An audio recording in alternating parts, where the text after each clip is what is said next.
शिव और गौरी की शादी को आज 1 साल होने को आया, पर फिर भी दोनों के बीच एक अनकही सी खामोशी थी।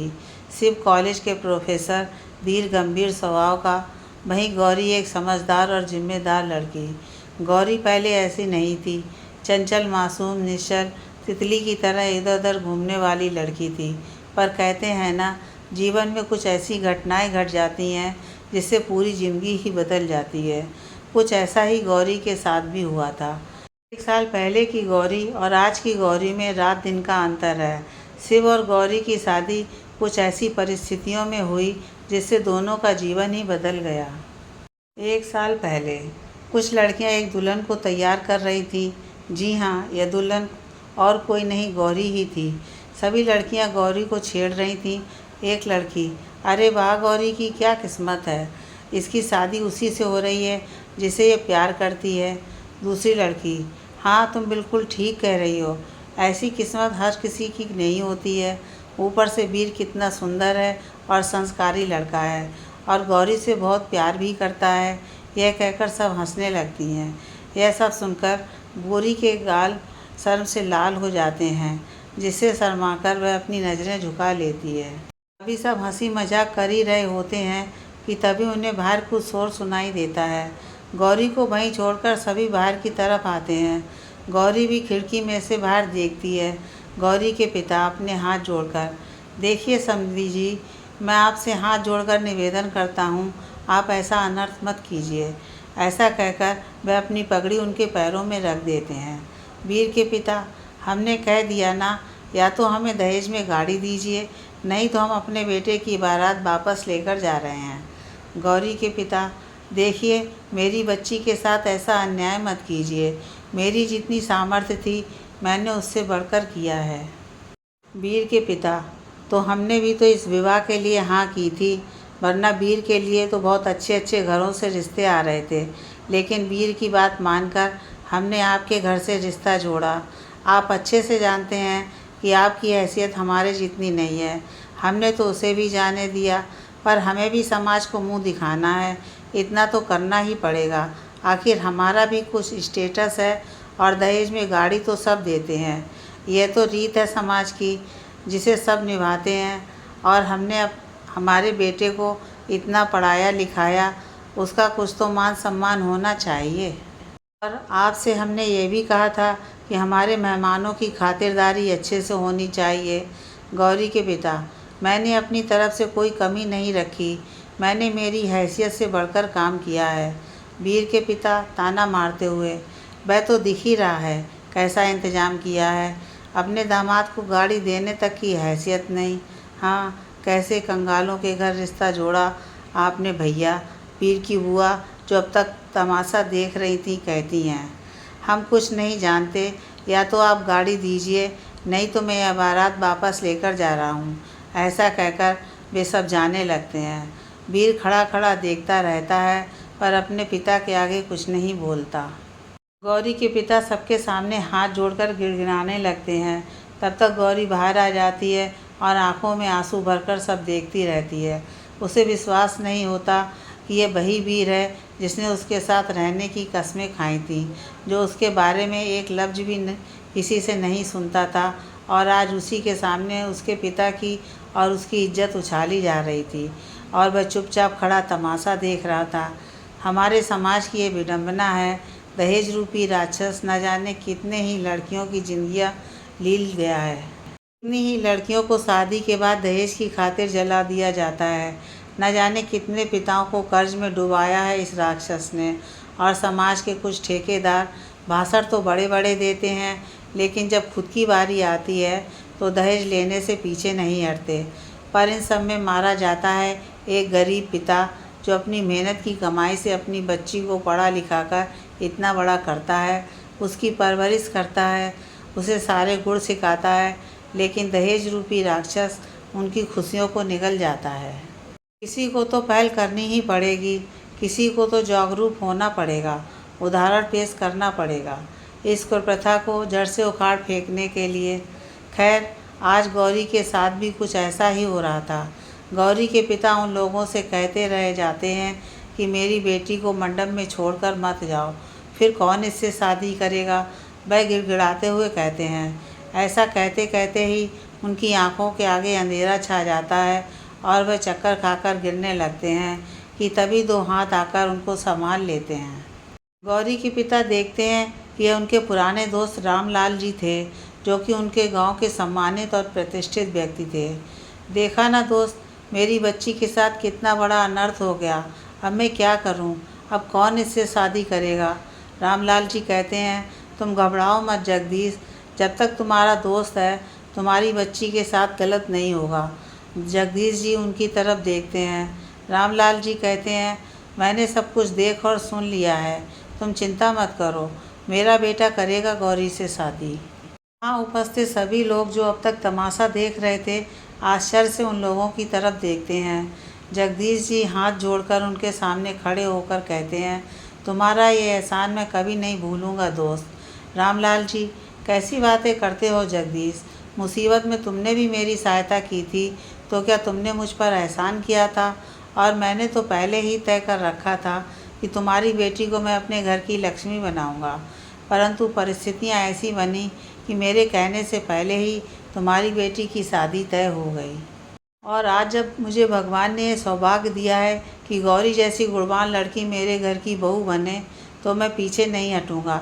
ऐसा कहकर वे अपने बेटे शिव को बुलाते हैं। उसके बाद जगदीश जी गौरी को मंडप में बुलाते हैं। गौरी को तो कुछ समझ में नहीं आ रहा था कि अचानक से क्या हो गया। वह आते हुए शादी के मंडप को देखकर सोचती है कि कहाँ आज इस मंडप में वीर की दुल्हन बनने वाली थी, और किस्मत का खेल देखो, इसी मंडप में वह किसी और की पत्नी बनने जा रही है। उसे कुछ होश नहीं था, बस अपनी सूनी आंखों से किस्मत के इस तमाशे को देख रही थी। वहीं शिव भी उसकी हालत देखकर दुखी होता है। दोनों की शादी संपन्न हो जाती है। रामलाल जी वहाँ से गौरी को विदा करवाकर अपने घर ले आते हैं। घर आकर वह दरवाजे की घंटी बजाते हैं। शिव की माँ दरवाज़ा खोलती हैं और आश्चर्य से सामने देखती हैं।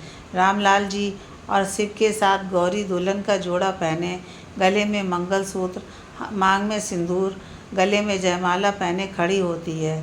शिव की माँ आश्चर्य से अपने पति की ओर देखती हैं तो रामलाल जी चुप रहने का इशारा कर कहते हैं, अरे भाग्यवान, ऐसे ही खड़ी रहोगी?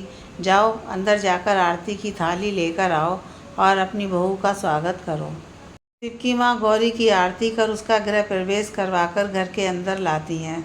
अंदर आकर रामलाल जी शिव को कहते हैं कि जाओ बेटा, बहू को अपने कमरे में ले जाओ, और खुद अपनी पत्नी को सारी बात बताते हैं, जिसे सुनकर उन्हें गौरी के लिए बुरा लगता है, पर फिर खुश होकर कहती हैं, आपने बहुत अच्छा किया, मैं तो कब से गौरी को अपने घर की बहू बनाना चाहती थी। उधर शिव गौरी को अपने कमरे में लेकर जाता है। वह गौरी से कहता है कि तुम थक गई होगी, जाकर अपने कपड़े बदल लो। गौरी, जिसे अब तक कुछ होश नहीं था, वह एकदम से फबक कर रोने लगती है और सोचती है कि आज अगर शिव नहीं होता तो उसका क्या होता, उसके पिता का क्या होता। वह शिव के सामने हाथ जोड़कर खड़ी हो जाती है और उसके पैर छूकर कहती है, मैं आपका एहसान कभी नहीं भूलूंगी। आपने और पिताजी ने हमारी इज्जत बचा ली। शिव, ऐसा कुछ नहीं है गौरी, तुम ज़्यादा सोचो मत, जाओ जाकर अपने कपड़े बदल लो। गौरी थके कदमों से बाथरूम की ओर चली जाती है। कपड़े बदलने के बाद गौरी एक तरफ खड़ी हो जाती है, फिर कुछ सोचकर चादर और तकिया लेकर ज़मीन पर बिछाने लगती है। तभी शिव उसे देख लेता है और कहता है, मैं यहीं सोफे पर सो जाता हूँ, तुम बेड पर सो जाओ। ऐसा कहकर वो सोफे पर आंख बंद करके लेट जाता है। उसने अपने साथ शिव की भी ज़िंदगी खराब कर दी। गौरी लेटते हुए सोचने लगती है, ना तो वह वीर से शादी करने की जिद करती, ना उसके पापा उसकी शादी तय करते, और ना ही शिव को उससे इस तरह शादी करनी पड़ती, और सबकी जिम्मेदार वह खुद को मानने लगती है। शिव को मजबूरी में अपने पिता की बात रखने के लिए मुझसे शादी करनी पड़ी। ऐसा सोचकर और उसके साथ जो हुआ उसे अपनी किस्मत का लिखा मानकर चुपचाप स्वीकार कर लेती है। फिर वह अपनी आंखें बंद करती है। आंखें बंद करते ही उसकी आंखों के सामने आज जो कुछ भी घटित हुआ वह सारा एक फिल्म की तरह चलने लगता है, और वह घबराकर उठ जाती है। अगले दिन गौरी सुबह जल्दी उठकर रसोई में जाती है और सबके लिए नाश्ता बनाती है। शिव कॉलेज के लिए तैयार होकर नीचे आता है। नाश्ते की टेबल पर वह दोनों एक दूसरे की तरफ देखते हैं पर कुछ भी नहीं बोलते। शिव नाश्ता करके कॉलेज चला जाता है और गौरी अपने घर के काम में लग जाती है। शाम को जब शिव घर पर आता है तो देखता है कि गौरी अपनी ही सोच में गुम है। जहाँ गौरी ये सोचती है कि शिव ने उसके ऊपर एहसान किया है, अगर वह उसको अपनाता नहीं तो पता नहीं उसका क्या होता। उसकी नज़रों में शिव के लिए आदर बढ़ जाता है। गौरी ये ठान लेती है कि अब वह पूरी ईमानदारी से अपना पत्नी धर्म निभाएगी और एक अच्छी पत्नी और अच्छी बहू होने का फ़र्ज़ निभाएगी। वहीं शिव ये सोचकर कुछ नहीं कहता कि गौरी के साथ इतना सब हो गया, उसके सारे सपने टूट गए। जिससे वह प्यार करती है उसने भी उसे धोखा दिया। इन सब से उबरने के लिए उसे कुछ वक्त लगेगा। दोनों अपनी ही सोच में गुम, एक दूसरे से कोई बात नहीं करते। कमरे में उन दोनों के होते हुए भी हमेशा एक सन्नाटा सा पसरा रहता। अब तो यह रोज़ का नियम हो गया था। दोनों बहुत ज़रूरत होने पर ही बात करते, वह भी ना के बराबर। ना तो कभी गौरी ने और ना ही कभी शिव ने इस खामोशी को मिटाने की कोशिश की। हाँ, दोनों एक दूसरे का ख्याल रखते थे। गौरी शिव की पत्नी होने के सभी धर्म अच्छे से निभा रही थी। उसके कपड़े निकालना, कपड़ों को प्रेस करना, रुमाल मोजे जगह पर रखना, खाने पीने का ख्याल रखना, इन सभी बातों को वह बहुत अच्छे से ध्यान रखती थी। शिव के माता पिता भी गौरी के व्यवहार से बहुत खुश थे। गौरी सबके सामने तो हंसती मुस्कुराती रहती पर शिव के सामने कुछ नहीं बोलती। वहीं शिव भी गौरी का पूरा ध्यान रखता था, उसकी हर ज़रूरतों को पूरा करता था। कभी कभार वह गिफ्ट के रूप में साड़ी भी ला देता। गौरी के जन्मदिन पर उसने एक बहुत सुंदर सा हार भी दिया, जिन्हें गौरी बड़े चाव से रखती। कभी उसकी रसोई में मदद कर देता, कभी कपड़े सुखाने में, कभी बाजार से कुछ सामान लाना होता तो वह चुपचाप लाकर रख देता। एक तरीके से दोनों को आदत हो गई थी एक दूसरे की, पर मुंह से कोई भी नहीं बोलता। जहाँ गौरी की नज़रों में शिव की इज्जत दिन पर दिन बढ़ती जा रही थी, वहीं शिव भी गौरी की जैसी पत्नी पाकर धन्य हो गया था। लेकिन अभी भी उस चुप्पी को तोड़ने का साहस किसी में भी नहीं था। अब हालांकि उनके बीच में थोड़ी सी हंसी मजाक हो जाती थी, पर एक पति पत्नी की तरह वे अभी भी नहीं रहते थे। इन्हीं उतार चढ़ाव से गुजरते हुए उनकी शादी को 1 साल बीत गया। वर्तमान में गौरी खिड़की पर खड़ी होकर बाहर की तरफ देख रही थी। आज अचानक ही गौरी को वही चीज़ें याद आने लगी जिसे वह थोड़ा भूलने लगी थी, और वही सब सोचते सोचते उसकी आंखों में आंसू भर आए। सोफे पर बैठा बड़े गौर से गौरी को देख रहा था। उसकी आंखों से गौरी के आंसू छिपे नहीं थे और गौरी के आंसू उसके दिल को बहुत तकलीफ़ दे रहे थे। शिव भी गौरी की ऐसी हालत देखकर उसे अपने सीने से लगाना चाहता था, पर उन दोनों के बीच की खामोशी और झिझक उसे ऐसा करने से रोकती है। तभी गौरी के कानों में शिव की माँ की आवाज़ आती है, बहू, ओ बहू, आई माँ जी, गौरी कहती है।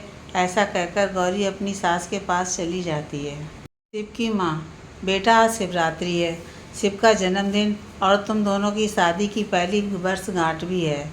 मैंने तुम दोनों के लिए मंदिर में पूजा रखी है। तुम दोनों जल्दी से तैयार हो जाओ, हम सब कुछ ही देर में निकलेंगे। गौरी जी माँ जी कहकर अपने कमरे में चली जाती है और शिव को भी तैयार होने के लिए कहती है। सब तैयार होकर महादेव के मंदिर के लिए निकल जाते हैं। मंदिर में पूजा अर्चना करते करते शाम हो जाती है। शिव के माता पिता शिव और गौरी को आराम से आने की कहकर घर चले जाते हैं। के जाने के बाद मंदिर में भक्तों की टोली आ जाती है, जो कि महादेव का प्रसाद यानी कि भांग वाली ठंडाई का वितरण कर रहे होते हैं। एक तरफ बिना भांग की ठंडाई होती है और दूसरी तरफ भांग वाली ठंडाई। शिव बिना भांग वाली ठंडाई लेने जाता है, लेकिन तभी उसका फ़ोन आ जाता है। बात करते करते वह कब भांग वाली ठंडाई का गिलास उठाकर पी जाता है, उसे पता ही नहीं चलता। गौरी मंदिर के प्रांगण में शिव का इंतज़ार कर रही होती है। जैसे ही वह आता है, गौरी कहती है, अब हमें भी घर चलना चाहिए, बहुत देर हो गई है। शिव कुछ नहीं बोलता और उसके साथ चलने लगता है। कुछ ही देर में दोनों घर पहुंच जाते हैं। घर पहुंचकर उन्हें पता चलता है कि उसके माता पिता को किसी ज़रूरी काम से गांव जाना पड़ गया। अब घर में शिव और गौरी दोनों अकेले थे। शिव को भांग का नशा चढ़ने लगता है। उसे सब कुछ धुंधला धुंधला दिखाई देता है और वह लड़खड़ाते हुए कमरे में पहुंचता है, जहां गौरी कपड़े चेंज करके शीशे के सामने बैठी होती है। और आज की पूजा में जब शिव और गौरी को पति पत्नी के रूप में बैठते हैं, वह याद करके मुस्कुरा रही होती है। तभी शिव गौरी के पीछे आकर खड़ा हो जाता है। वह दोनों कांच में से एक दूसरे को देख रहे होते हैं कि तभी गौरी खड़ी होती है, लेकिन शिव उसे पीछे से गले लगा लेता है। इस तरह छूने से गौरी हड़बड़ा जाती है। शिव की गर्म सांसें उसके गर्दन को छू रही थीं, जिससे गौरी कांप रही थी। उसकी धड़कन बेतहाशा तेज हो रही थी। वह कसकर अपनी आंखें बंद कर लेती है। शिव गौरी से कहता है, गौरी, आज तक जो मैं तुमसे नहीं कह पाया वह आज कह रहा हूँ। मैं तुमसे बहुत प्यार करता हूँ। तुम जैसी पत्नी पाकर मैं धन्य हो गया। मैं तुमसे आज से नहीं तब से प्यार करता हूँ जब पहली बार तुम्हें मैंने मंदिर में देखा था। तब से मन ही मन मैं तुमसे शादी करने का ख्वाब देखने लगा। जब तुम्हारे बारे में पता लगाया तब तक तुम्हारी शादी किसी और से तय हो गई और मेरा दिल टूट गया। उस दिन जब मौका मिला तो मैंने एक पल की भी देरी किए बिना तुमसे शादी कर ली। मैं तुमसे बहुत प्यार करता हूँ गौरी। तभी गौरी कहती है, मैं भी आपसे बहुत प्यार करती हूँ शिव। आप बहुत अच्छे हैं शिव। आपकी अच्छाइयों ने मेरे दिल को जीत लिया। आपने मुझे तब संभाला जब मुझे किसी की सबसे ज़्यादा ज़रूरत थी। वीर के धोखे के बाद मैं किसी को भी वह जगह नहीं दे पाती, पर आपने मेरा और मेरे पिता का सम्मान बचाकर मुझ पर एहसान किया और इस एहसान को मैं कभी नहीं भूलूंगी। मैं जीवन भर आपके चरणों में रहूंगी। सिर्फ मैंने ऐसा कुछ नहीं किया गौरी। मेरे प्यार को तुम एहसान का नाम मत दो। मैंने जो कुछ भी किया वह अपने प्यार के लिए किया, ना कि किसी पर एहसान करने के लिए। मैंने बस तुम्हें चाहा था और महादेव ने तुम्हें मेरी झोली में डाल दिया। गौरी ये बात सुनकर खुश होती है कि वह भी बिल्कुल वैसा ही सोचता है जैसा गौरी उसके बारे में सोचती है। तभी शिव उसके कंधे पकड़कर झटके से अपनी तरफ घुमा देता है और उसके होठों पर अपने होठ रख देता है। फिर वह एक दूसरे से अलग होते हैं। गौरी शर्म से उसके सीने में अपना मुंह छुपा लेती है। शिव कमरे की लाइट बंद कर देता है। आज वह सही मायने में पति पत्नी बन गए थे। आज शिव और गौरी का मिलन हो गया था। अगली सुबह जब गौरी की आंख खुलती है तो वह अपना सिर शिव के सीने पर पाती है। वह झटके से उठ जाती है और रात की बात याद करके उसके गाल शर्म से लाल हो जाते हैं। वह जल्दी से उठकर बाथरूम में भाग जाती है। जब वह बाथरूम से नहाकर आती है तो उसके चेहरे पर एक अलग ही खुशी दिखाई दे रही होती है। तभी वह देखती है कि शिव अपना सर पकड़कर बैठा होता है। वह शिव से बड़े प्यार से पूछती है, क्या हुआ आपको? पता नहीं गौरी, मुझे कल रात का कुछ भी याद नहीं आ रहा। कल हम मंदिर से आए, उसके बाद क्या हुआ, मैं कैसे अपने कमरे में पहुंचा, कल रात क्या हुआ, मुझे कुछ भी याद नहीं आ रहा। मेरा सर दर्द से फटा जा रहा है। इतना सुनते ही गौरी के हाथ से टॉवल छूटकर गिर जाता है। उसकी आंखें आंसुओं से भर जाती हैं। वह वहाँ से दौड़कर चली जाती है और रसोई में आकर वह बहुत तेज़ रोने लगती है। उसे समझ नहीं आता कि वह कैसे शिव को बताए कि रात को उन दोनों के बीच क्या हुआ था। शिव को तो कुछ याद भी नहीं, कहीं वो उसके बारे में गलत नहीं सोच ले। यह सब सोच सोच कर वह और तेज़ रोने लगती है।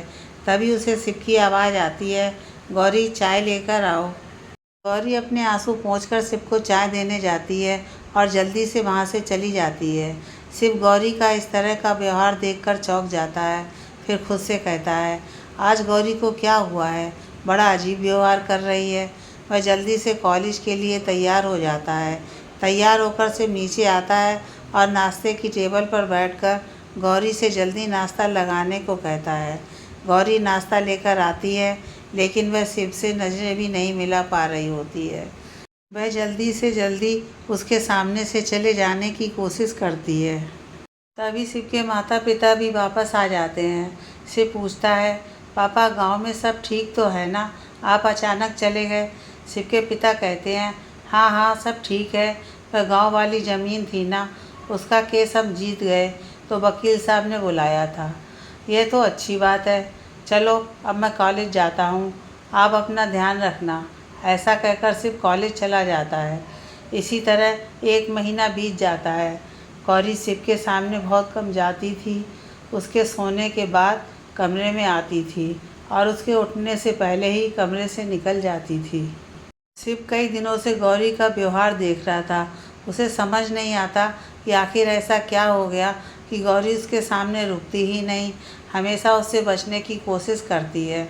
शिव को तो यही लगता था कि उन दोनों का जो रिश्ता है उसमें वह इतना हक नहीं रखता कि गौरी से कुछ पूछ सके। एक दिन रसोई में काम करते वक्त गौरी को उबकाई आई। वह तेज़ी से बाथरूम की ओर भागी। उसने मुंह धोया और जैसे ही कांच में अपने आप को देखा तभी उसे याद आया कि इस महीने उसका पीरियड भी मिस हो गया। उसे घबराहट होने लगी। वह हड़बड़ाकर खुद से कहने लगी, ये कैसे हो सकता है? अगर ऐसा हो गया तो मैं शिव को क्या जवाब दूंगी? कहीं उन्होंने मुझे गलत समझ लिया तो मुझसे सवाल नहीं करने लगे। उन्हें तो कुछ भी याद नहीं है। हे भगवान, मैं क्या करूं अब? थोड़ी देर बाद वह अपना सारा काम कर डॉक्टर के पास जाती है। वहाँ डॉक्टर उसका चेकअप करते हैं और टेस्ट करवाने के लिए कहते हैं। वह वहीं बैठकर रिपोर्ट्स का इंतज़ार करती है। कुछ देर बाद उसकी रिपोर्ट आ जाती है। डॉक्टर गौरी से, कांग्रेचुलेसन मिसेस शिव, आप प्रेग्नेंट हैं। यह सुनकर गौरी शॉक हो जाती है। वह सोचने लगती है अब यह बात वह शिव को कैसे बताएगी। यही सब सोचते सोचते वह घर आ जाती है। शिव की माँ, बेटा गौरी, तुम इतनी हड़बड़ी में कहाँ गई थी? कुछ हुआ है क्या गौरी? गौरी नहीं में गर्दन हिलाकर कहती है। नहीं माँ जी, बस मेरी तबीयत कुछ ठीक नहीं है। क्या मैं अपने कमरे में जाकर आराम कर लूँ? शिव की माँ कहती हैं, ठीक है बेटा, अपना ध्यान रखना और कुछ ज़रूरत हो तो मुझे आवाज़ लगा देना। गौरी को कुछ समझ नहीं आता। वह अपने कमरे में आकर ज़ोर ज़ोर से रोने लगती है। उसे समझ नहीं आ रहा था कि वह यह बात शिव और उसके परिवार को कैसे बताए। गौरी सोच विचार में ही कुछ दिन और निकाल देती है। गौरी समझ नहीं पा रही थी कि कैसे सबको ये सब बताए। कुछ दिनों बाद ये बात छुपाने से भी नहीं छुपेगी। गौरी इस चिंता में ना तो ठीक से खा रही थी, ना ही अपना ध्यान रख पा रही थी। वह दिन भर दिन कमज़ोर होती जा रही थी। शिव उसे ऐसे देखकर परेशान हो रहा था कि आखिर गौरी को क्या हुआ है। वह उससे 1-2 बार पूछने की कोशिश भी करता है, पर हर बार वह टाल देती थी। एक दिन शिव कॉलेज से जल्दी घर आ जाता है और हॉल में बैठकर अपने पिता से बात कर रहा होता है। तभी उसकी नज़र सीढ़ियों से आती गौरी पर पड़ती है। वह गौर से उसे देखता है। पीला मुरझाया सा चेहरा, आंखें अंदर धंसी हुई, सूखे होंठ, शरीर भी बहुत कमज़ोर हो गया था। वह थके थके कदमों से सीढ़ियों से उतर रही थी कि तभी अचानक से गौरी को चक्कर आ जाते हैं। शिव जल्दी से वहाँ जाकर उसे पकड़ लेता है। गौरी उसकी बाहों में बेहोश हो जाती है।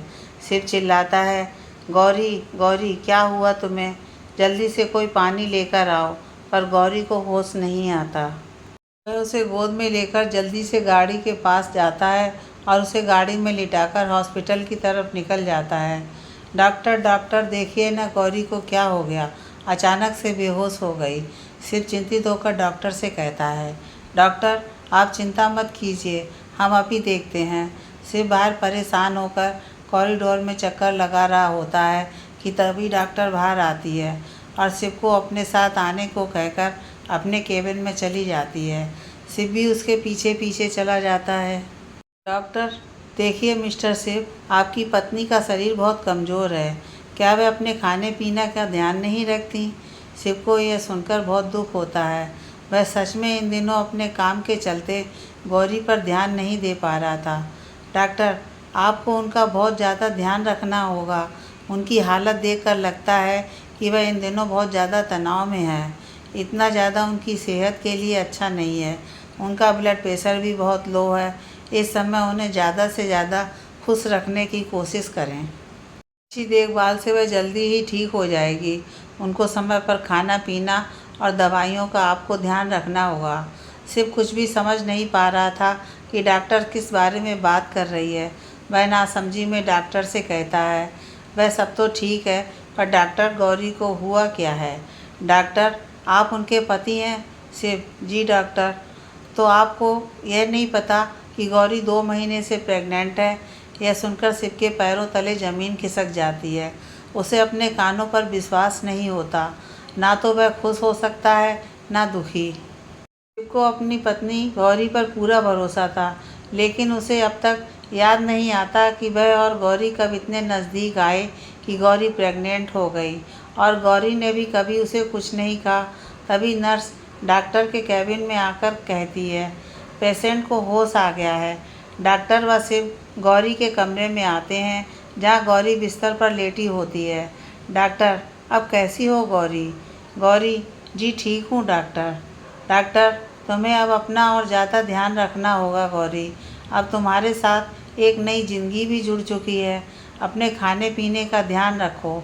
मैंने मिस्टर शिव को खान पान और दवाइयों के बारे में समझा दिया है। इतना कहकर डॉक्टर कमरे से बाहर चली जाती है। कमरे में केवल शिव और गौरी ही बचते हैं। गौरी शिव से नज़रें नहीं मिला पा रही होती है। वहीं शिव भी कुछ बोलने की स्थिति में नहीं होता है। गौरी डर रही होती है और मन ही मन सोचती है कि अब शिव कैसा व्यवहार करेगा उसके साथ। क्या वह उस पर शक करेगा? क्या मुझे सब बता देना चाहिए? पर कैसे? मुझ पर वह विश्वास करेंगे? ऐसे ही तमाम सवाल उसके दिमाग में आ जा रहे थे। तभी शिव गौरी से कहता है, चलो अब हम घर चलते हैं। गौरी उठ जाती है। शिव उसे सहारा देकर खड़ा होने में मदद करता है। पूरे रास्ते दोनों के बीच कोई बात नहीं होती। ना तो शिव गौरी से कोई सवाल करता है, ना ही गौरी शिव से कुछ कहती है। गौरी को यह चीज़ अखर रही थी। वह मन ही मन सोचती है, आखिर शिव उससे कुछ क्यों नहीं पूछ रहा है? क्या उन्हें सब कुछ याद आ गया है? कहीं वे उससे गलत तो नहीं समझ रहा है, या अब मैं उन पर एक और जिम्मेदारी डाल रही हूँ और इतने अच्छे हैं कि यह जिम्मेदारी भी वे चुपचाप निभाने के लिए मान गए। इधर शिव भी यही सोच रहा था, कैसे मैं गौरी से यह बात पूछे। कहीं गौरी को मेरी बात का बुरा ना लग जाए, कहीं वह कुछ गलत ना समझ ले। इस तरह दोनों ही अपनी अपनी सोच में उलझे घर आ जाते हैं। शिव की माँ, सब ठीक तो है ना बेटा? शिव कहता है, हाँ सब ठीक है। मैं बहुत थक गया हूँ, कुछ देर कमरे में जाकर आराम करना चाहता हूँ। ऐसा कहकर वह अपने कमरे में चला जाता है और शिव की माँ गौरी को भी अपने कमरे में आराम करने के लिए कहकर जाने को कहती हैं। अपने कमरे में आकर शिव दिमाग पर जोर डालकर याद करने की कोशिश करता है कि कब यह सब हुआ। क्या इसके बारे में मुझे गौरी से पूछना चाहिए? तभी गौरी कमरे में आती है और शिव के पैरों में बैठकर रोने लगती है। रोते रोते गौरी शिव से कहती है, प्लीज़ कुछ तो बोलिए। आपकी चुप्पी से डर लग रहा है मुझे। प्लीज़, आपको मुझ पर शक तो नहीं हो रहा है ना? प्लीज़ शक मत करना, यह बच्चा आपका ही है। मैंने आपको धोखा नहीं दिया है। आपको कुछ भी याद नहीं था, मैं आपको कैसे बताती? गौरी अपनी ही राह में बोले जाती है। शिव, जो अब तक चुपचाप गौरी की बातें सुन रहा था, गौरी को उठाकर अपने गले से लगा लेता है और कहता है, कैसी बातें करती हो गौरी? मैं तुम पर कभी शक नहीं कर सकता। बस मुझे कुछ याद नहीं आ रहा कि यह सब कब हुआ। बोलते बोलते अचानक शिव को कुछ याद आता है और उसकी आंखें बड़ी हो जाती हैं। वो गौरी से पूछता है, क्या ये सब शिवरात्रि की रात? और कहते कहते रुक जाता है। गौरी अपना सिर हिलाकर हामी भरती है। शिव उसे एकदम से खींचकर अपने सीने से लगा लेता है। गौरी, तुम्हें मुझे ये सब बात बतानी चाहिए थी। गौरी सिसकते हुए, कैसे बताती? आपको तो कुछ भी याद नहीं था। आप क्या सोचते मेरे बारे में? शिव गौरी की मासूमियत और भोलेपन पर मुस्कुराता है। शिव, तो तुम्हें तो मुझे बताना चाहिए था, मुझे रोकना चाहिए था। गौरी सुबकते हुए कहती है, कैसे रोकती? उस दिन आपने मुझसे अपने प्यार का इजहार किया था। मैं बहुत खुश हो गई और ख़ुद को आपका होने से रोक नहीं पाई। शिव हैरान हो जाता है। वह खुद पर गुस्सा करता है। खुद की बेवकूफ़ी के कारण उसने इतने हसीन पल खो दिए। फिर एकदम से कहता है, क्या तुम भी गौरी, क्या तुम भी मुझसे प्यार करती हो? गौरी हाँ कह देती है। यह सुनकर शिव खुशी से झूम उठता है और गौरी को सीने से लगा लेता है। गौरी गौरी, आज मैं बता नहीं सकता मैं कितना खुश हूँ। आज मैं पूरे होश में कहता हूँ, मैं तुमसे बहुत बहुत बहुत प्यार करता हूँ। पर कहने से डरता था, कहीं तुम यह नहीं समझ लो कि मैं तुम्हारा फ़ायदा उठा रहा हूँ। मुझे माफ़ कर दो, मैंने ये कहने में बहुत देर कर दी। मेरे कारण तुम्हें अकेले ये सब सहना पड़ा। माफ़ कर दो गौरी, आप भी मुझे माफ़ कर दीजिए। मैं भी आपसे प्यार करती हूँ, लेकिन कहने से डरती थी, क्योंकि आपने मुझ पर एहसान किया था, मेरा सम्मान बचाया था, इसलिए मैं आपकी इज्जत करती थी। पर ये सब कब प्यार में बदल गई मुझे खुद नहीं पता, लेकिन कहने से डरती थी अगर आपने मना कर दिया तो। कहाँ आप इतने बड़े कॉलेज में प्रोफेसर, और कहाँ मैं ऐसी लड़की जिसे उसके प्रेमी ने शादी के दिन धोखा दे दिया। सिर्फ गौरी के मुंह पर उंगली रखकर, अब कुछ मत कहो, भगवान ने मुझे आज इतनी बड़ी खुशी दी है, मैं बहुत बहुत बहुत खुश हूँ। और ऐसा कहकर शिव गौरी को गोद में उठाकर घूमने लगता है। गौरी, शिव मुझे नीचे उतार दीजिए, मुझे चक्कर आ रहे हैं। शिव फौरन गौरी को नीचे उतार देता है। गौरी ज़ोर ज़ोर से हंसने लगती है। तभी शिव को कुछ याद आता है और वह तेज़ी से भागकर नीचे जाता है और ज़ोर ज़ोर से अपनी मम्मी को आवाज़ देता है, माँ माँ कहाँ हैं आप, जल्दी आओ, आपको एक बहुत बड़ी खुशखबरी देनी है। गौरी भी शिव के पीछे पीछे हॉल में आ जाती है। शिव की माँ, क्या हो गया है शिव, इतना क्यों चिल्ला रहे हो। शिव अपनी माँ के पास आकर कहता है, माँ आप दादी बनने वाली हो। शिव की माँ ये सुनकर बहुत खुश होती हैं और जाकर गौरी को अपने गले से लगा लेती हैं। गौरी शर्म से उनके गले लग जाती है।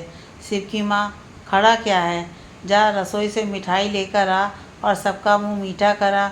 शिव मिठाई लेने चला जाता है। शिव की माँ, गौरी आज तुम दोनों ने मुझे बहुत बड़ी खुशी दी है, अब तो तुम घर का कोई काम नहीं करोगी, सिर्फ आराम करोगी। तभी शिव कहता है, माँ बिल्कुल सही कह रही हैं। अब तो शिव गौरी का बहुत ध्यान रखता, उसका बस चलता तो वे उसे बिस्तर से ही नहीं उतरने देता। गौरी भी अब पहले वाली गौरी बन चुकी थी। वह और गौरी रोज़ अपने बच्चे को लेकर सपने बुनते और देर तक हंसते रहते। ऐसा करते करते दिन बीतने लगे और वह दिन भी आ गया जब शिव और गौरी की ज़िंदगी में खुशियाँ दस्तक देने वाली थीं। एक नन्ही सी जान उनके बीच आने वाला या वाली थी। अस्पताल में शिव बेचैनी से ऑपरेशन थिएटर के बाहर चक्कर काट रहा था और शिव की माँ उसे समझा कर थक गई थी। इतना परेशान मत हो, सब ठीक होगा। फिर भगवान के आगे हाथ जोड़कर कहती, भगवान मेरी बेटी की रक्षा करना, चाहे लड़का हो या लड़की, अच्छे स्वास्थ्य हो। माँ और बच्चा दोनों की रक्षा करना। तभी उन्हें बच्चे की रोने की आवाज़ आती है और नर्स हाथ में एक छोटे से बच्चे को लेकर शिव के सामने आती है। पीछे से डॉक्टर आकर कहती है, बधाई हो मिस्टर शिव, लक्ष्मी आई है। शिव की आंखों में आंसू आ जाते हैं और वह कांपते हाथों से उस रुई के फाये जैसी कोमल और नाजुक गुड़िया को अपने हाथों में लेता है और उसके सिर पर किस करता है। शिव, डॉक्टर गौरी तो ठीक है ना? डॉक्टर आप खुद देख लीजिए। फिर शिव गौरी के पास जाता है। गौरी को होश आया ही था, उसकी आंखें बोझिल हो रही थीं। तभी वह शिव को आता देख हल्का सा मुस्कुराती है। शिव अपनी बेटी को गोद में लिए उसके पास जाता है और उसके माथे को चूमकर कहता है, थैंक यू गौरी, मुझे इतना अच्छा तोहफा देने के लिए। I love you so much. फिर बच्ची को गौरी के बगल में सुलाकर कहता है, देखो बच्ची बिल्कुल मुझ पर गई है, पर इसकी क्यूट स्माइल और आंखें तुम पर गई हैं। गौरी मुस्कुरा देती है और प्यार से बच्ची के सिर पर हाथ फेरती है। इस तरह अनजाने से जुड़ा ये बंधन दो दिलों का पवित्र बंधन बन गया और इनके इस बंधन को मजबूत करने के लिए इनके बीच एक कड़ी और आ गई, जिसका नाम दोनों ने मिलकर शिवांशी रखा।